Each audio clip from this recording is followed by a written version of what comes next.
3 tips for taking boudoir photos for Valentine's Day. Valentine's Day is coming up, and that means it's time for Valentine's boudoir photos. I'm gonna give you my tips to make them the best frickin' boudoir photos you could possibly give to your partner.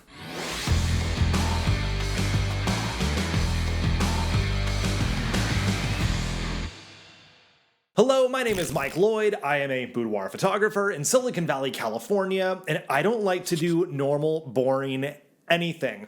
So when I was doing my list of topics for videos that I could make around Valentine's Day, I'm like, well, what would I do for a boudoir sesh, if I'm taking the photos? And it's basically the same stuff I do all year, but most photographers don't do these things. So this list is whether or not you work with me, how to make your boudoir photos for Valentine's extra special. So the 3 things I'm going to cover are choosing wardrobe from your own closet, wardrobe from your partner's closet, and props that aren't normally associated with boudoir. So one of the biggest questions I get from every single person is, what do I wear for my boudoir session? And I love this question because there's no dress code in boudoir. Typically it's done in lingerie, but it's totally not necessary. You can wear whatever you want. I tell my clients, wear what you feel good in or what you want to feel good in. So when you're going through your closet, pick out some sexy undies if you want to, or some cute cotton ones. How about jeans and a cute top,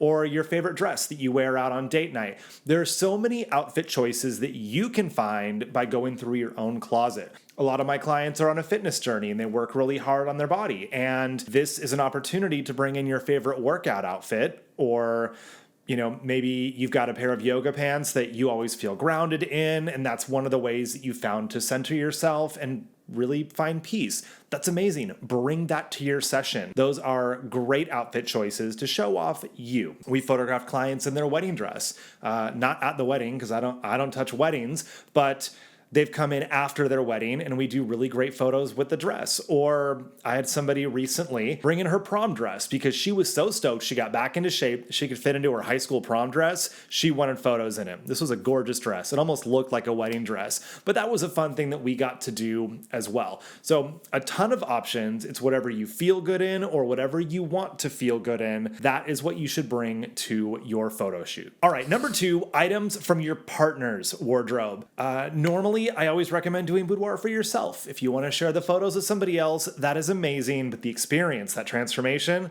that's for you. Since this one is all about Valentine's Day boudoir, I'm assuming you're giving it to somebody else. So you can go through their wardrobe and get outfits to wear as well. Now, most ladies go and grab like a button-down shirt, which, cool, that could be great. But there's a million more options. So many more options than just the dress shirt. We've done a lot of sports jerseys as well. That's a thing that you can always do.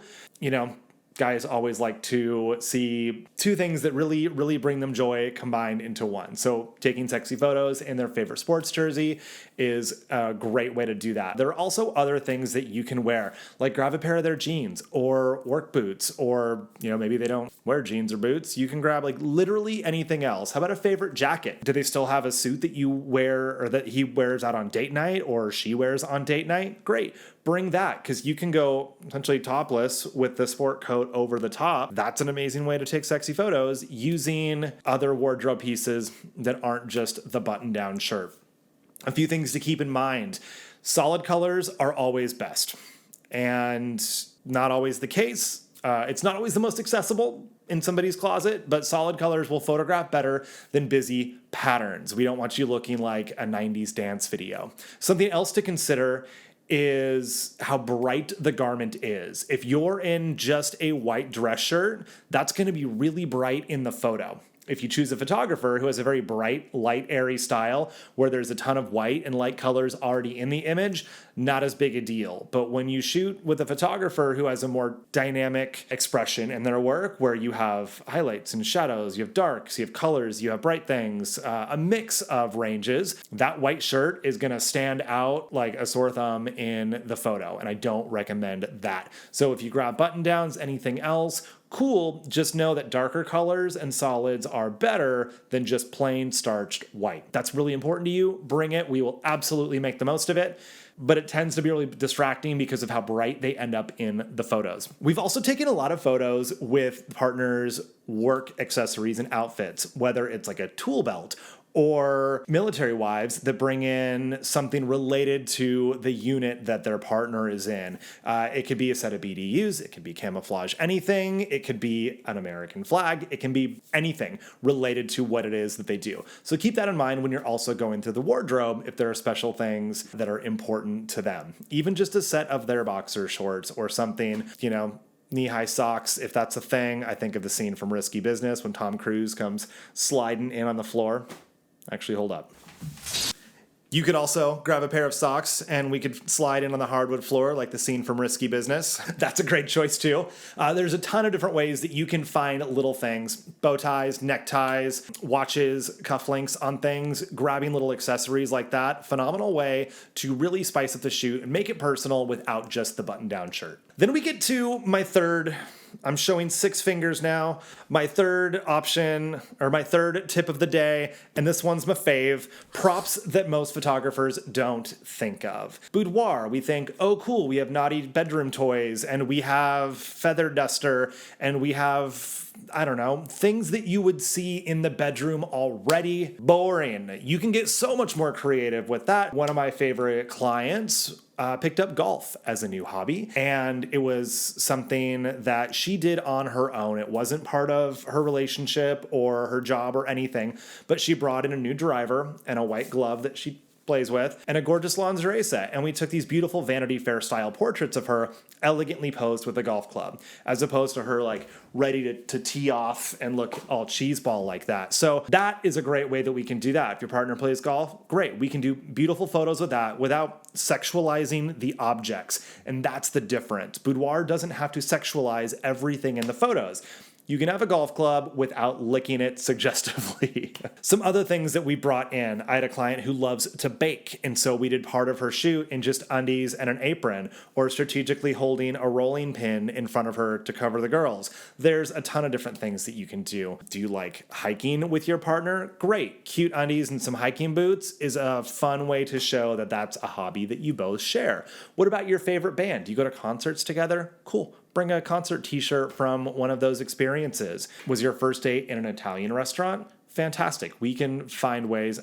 We'll get a big bowl of spaghetti or something. We've photographed clients eating pizza and chips and donuts, all kinds of food. So if there's something that's special to you, I know I'm just like totally all over the place with this episode because I'm just getting ideas and thinking of things as we go. So yes, this episode will feel all like chopped up, but that's how my brain goes when I come up with these ideas. One of my clients last year, her husband owns a winery. So part of her session, she's in elegant lingerie holding a glass of red wine, sipping the wine, or just having a bottle of his wine kind of chilling in the background. Not even in her hands. She's not even engaging with it. It's just part of the scene that he would recognize when he saw the photos. And I'll tell you, he lost his shit when he saw these pictures. So it was really cool to see that. And they gave me some of the wine. They brought me a couple bottles after, which was very kind of them as well. So not that you should do these things just to get gifts from people, but it's important to them. It's special to their life. So you can absolutely incorporate things into your session that aren't traditional boudoir bedroom toys. So I hope I gave you some really good ideas on how to make this the best Valentine's boudoir shoot ever to give to your partner. Get creative when you're picking out your own wardrobe. Get creative when you're picking out things from your partner's closet. And when you're coming up with props and objects to bring into the shoot, they don't just have to be sexual. In fact, it's probably better that they aren't, because it's that much more special in these photos when you show someone like, I care about you and all of these important little things in our life. And that's what it's really all about. So there you go. And fun bonus tip for you. When you are presenting these gifts to your partner, wear one of the outfits that you're wearing in the photos, because they're already going to think you look fantastic wearing this outfit. And then when they open the album and start looking in and they're like, hey, wait, and they connect the dots, really fun to do. So if you want to know more about how to pick out a boudoir photographer, I got some killer videos on this channel about how to find them, how to know if they're the right one for you. Be sure to check out those. And I think the way that you can really spice up your photos is to subscribe to my channel so you don't miss any future videos. That's probably my biggest suggestion of the day so far. So there you go. If you have any questions, post them in the comments below. I'm happy to help out however I can. And if you're like, you know what, Mike, you're a freaking genius. Can I just book a shoot with you? Well, absolutely. Head to MikeLloydStudios.com, and I would love to chat with you more about booking your own session. You are amazing. See you inside.